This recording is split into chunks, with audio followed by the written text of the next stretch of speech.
Hello there, freaks and geeks. Welcome to another edition of Up Your Geek Spotlight, where we shine a light on the creators and stories that are pushing the boundaries of geek pop culture and entertainment. I'm your host, Lou Lamar Booker, and on today's show, we're thrilled to be speaking with an extraordinary filmmaker whose narratives push the boundary of storytelling. Today, we're spotlighting Phil Allocco, the visionary writer-director of the upcoming new thriller, 5 Pounds of Pressure. Phil joins us today to peel back the layers of 5 Pounds of Pressure, speaking on the creative process, the challenges of bringing such a complex story to life, and the powerful message he hopes to impart on audiences. Let's see what Phil had to say about his journey with 5 Pounds of Pressure.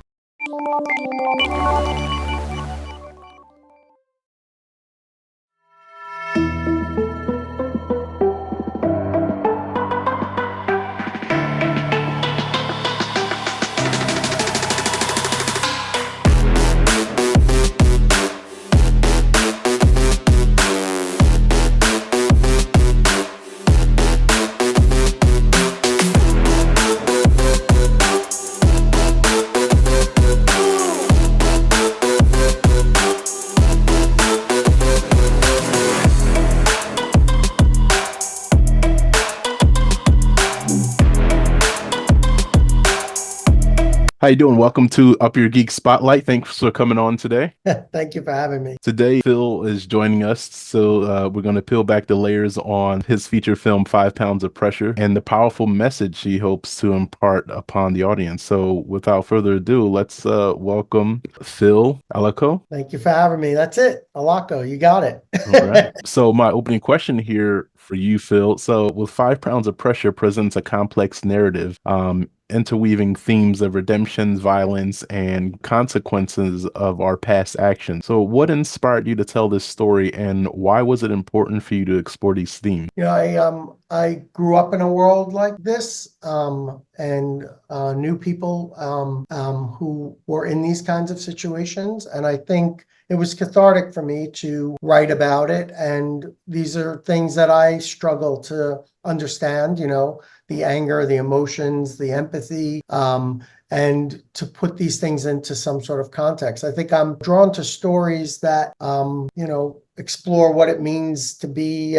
human, you know, and I like those stories that are not, that have this gray area where there's some moral ambiguity. It's hard to understand what is the right thing, or, you know, like you had mentioned, you know, and Adam has a story of he's seeking redemption, and, you know, can someone be redeemed from certain actions that they've done? Do they deserve it? Or, you know, I mean, these are, I don't know the answers to any of these things, and don't pretend to, but I think they're fascinating things to see and explore in a film. Some very interesting dynamics going on. So 5 Pounds of Pressure, about the title. So it's evocative and suggests a tipping point or critical level of force.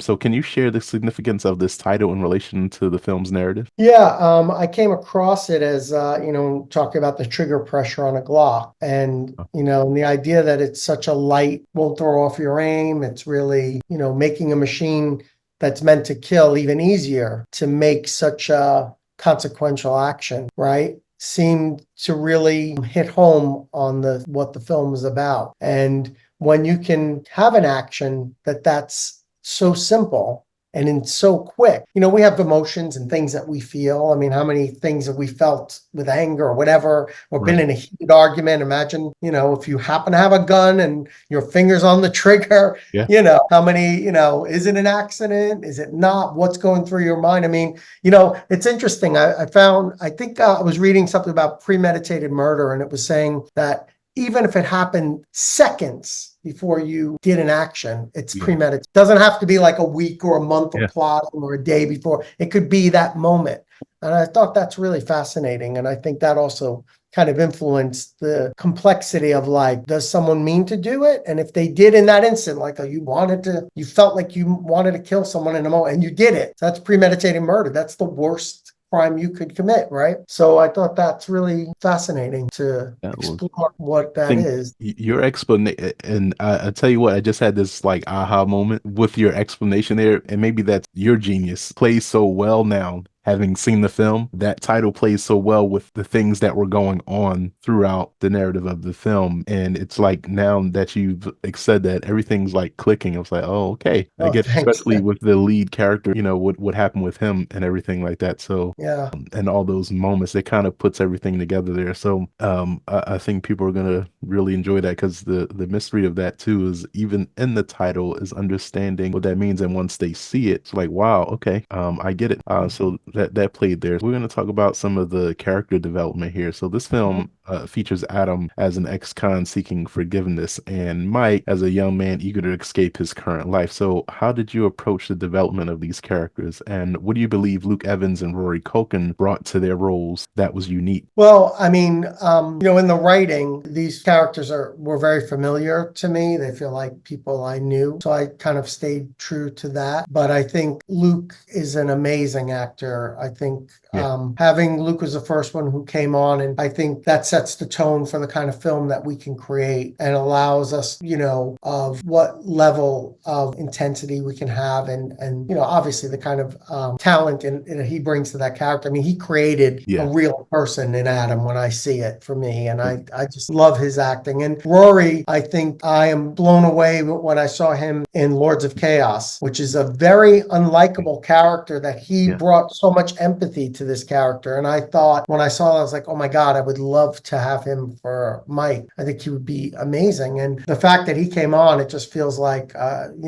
Yeah. so neat to have him and Luke. And again, the luck continued with Alex Pettyfer for Left. I can't imagine a better Left. Once you start with your cast, you start seeing the characters come, the actors you have, then it starts helping you with the other actors, like getting Stephanie. Once I had Stephanie and Luke, and then finding someone who looks like they'll be their son Yeah. with Rudy Pankow, which is just great. And I just can't say enough about all these actors. They're just really gave so much to the performance. Stephanie was amazing. Rudy, he had to know Jimmy's story inside and out before he'd agree to do the film. He had to understand every part of it. I just loved his energy and his attention to detail and his passion for it. It was really exciting. Speaking of the cast, I really do mentioning like Alex Pettyfer. I guess from a viewer standpoint, I watched him in his first role into now, and he's like matured so much over the years, and Yeah. I love this particular role for him in there. And Oh, great. I'd love for him to hear that. I mean, he's so good. I mean, he really is like he's just an amazing actor. he did. I mean, I was sitting here watching. I was like, is that really Yeah. him? Like it was so good. I've literally watched his career, so it's just seeing this. I was like, wow, this is this moment in time here. This role is like, I was like, this is awesome. Like it shows his development as well, and he did that character well. And then He working did that closely. effortlessly. Yeah. It seems he's such an effortless, at least that's how it looks. He's so good. It seems Right. effortless. And looking at so the on-set dynamics, so working closely with this class, like including Luke, Rory, Alec, Rudy, how did you foster an on-set dynamic to capture the intense emotional depth required for this film?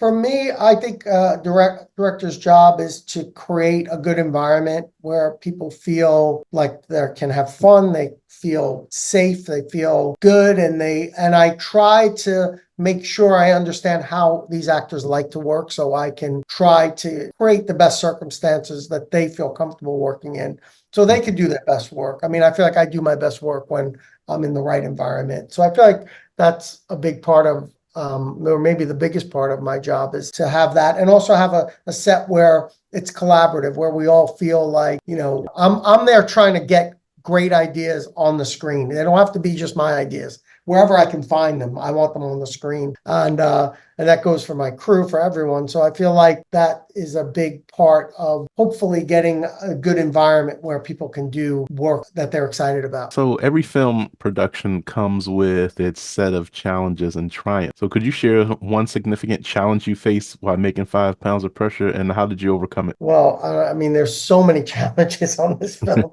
It took a long time to make it. I think Ison Robbins, one of our main producers, was so diligent and the tenacity he had to overcome every obstacle, and there were a ton. I mean, even shooting the film in, the UK. We shot in Manchester for New York. So even right out of the gate, that's a big challenge to, find these locations in another country where all the signs and the cars are on the wrong side, everything, and to keep it consistent. And also all of our actors, the whole cast, most of the cast are British. So making sure that all of our accents are not everybody's interpretation of the book, that they're specific. So we had an amazing dialect coach, Rick Lipton, who was with us on set every day, working and making sure all of our accents were consistent and from the same world. And, I think the attention to detail and the passion that everyone had really brought so much to it. I could sit here all day and talk about all the challenges. That's all. It seems like that's all we had were challenges. So what do you hope the audiences take away from 5 Pounds of Pressure after they've seen it? And is there a particular message or feeling you want to linger with them? I do hope they have a good experience. I hope it's a good ride. What I look for in a film, I like films that make me think or talk about it or just stay with me. When you see a film and it just lingers with you. I would hope that 5 Pounds is able to do that for some people. And I would hope that it helps provide some kind of conversation or helps talk about some of these issues that I think are more about human issues rather than political or social economic issues that we always are talking about. I think, I try to write with an empathy towards my characters and toward people. And I think, I think we could always have more empathy for each other and understand more about different people's problems or ways of life or mistakes they make. I feel like understanding begins with empathy. Well, thank you, Phil. Thanks for joining us here on Up Your Geek Spotlight. Everyone can catch 5 Pounds of Pressure. It releases on March 8th in theaters and on digital on demand. Thank you, Phil. Thank you so much. Thank you so much for having me. It was so great talking with you. Thank you. Hello there, freaks and geeks. Thanks for joining us for this edition of Up Your Geek Spotlight. We hope you found our conversation with Phil Allocco as fascinating and inspiring as we did, diving deep into the creative process behind 5 Pounds of Pressure. If you enjoyed this episode and would like to support more content like this, hit that like button and subscribe to our channel and hit that notification bell so you don't miss out on our geek culture explorations. Don't forget to follow us on all of our social media platforms and stay up to date on new episodes, behind the scenes content, and much more from the geek pop culture world. Your engagement means the world to us, and it helps keep our community growing and vibrant. Mark your calendars for 5 Pounds of Pressure, starring Luke Evans, Rory Culkin, Alex Pettyfer, and Rudy Pankow, in theaters and streaming on demand March 8th. Check out the official trailer. When I was a kid, we had to write about our favorite heroes, and this one kid, he wrote about his father, and that always stuck with me. There's nothing special about wanting to be special. It's the most ordinary thing in the world. I'm Adam. Did 13 years time. Today's my last day. Got a new place. Got a new job. But the really big news, I met my son. I'm sorry I wasn't there for you. You recognize him? He used to run these streets. I feel I got like a second chance. You want to get some of that? Fuck it. I know I got a second chance. Go take care of him. Show him who's boss. I can't keep running. So you really want to do this? Yeah. 5 pounds of trigger pressure. So your aim never off. I can't change what I did. I know who I am. I know who I can be. And I know I can still do something good.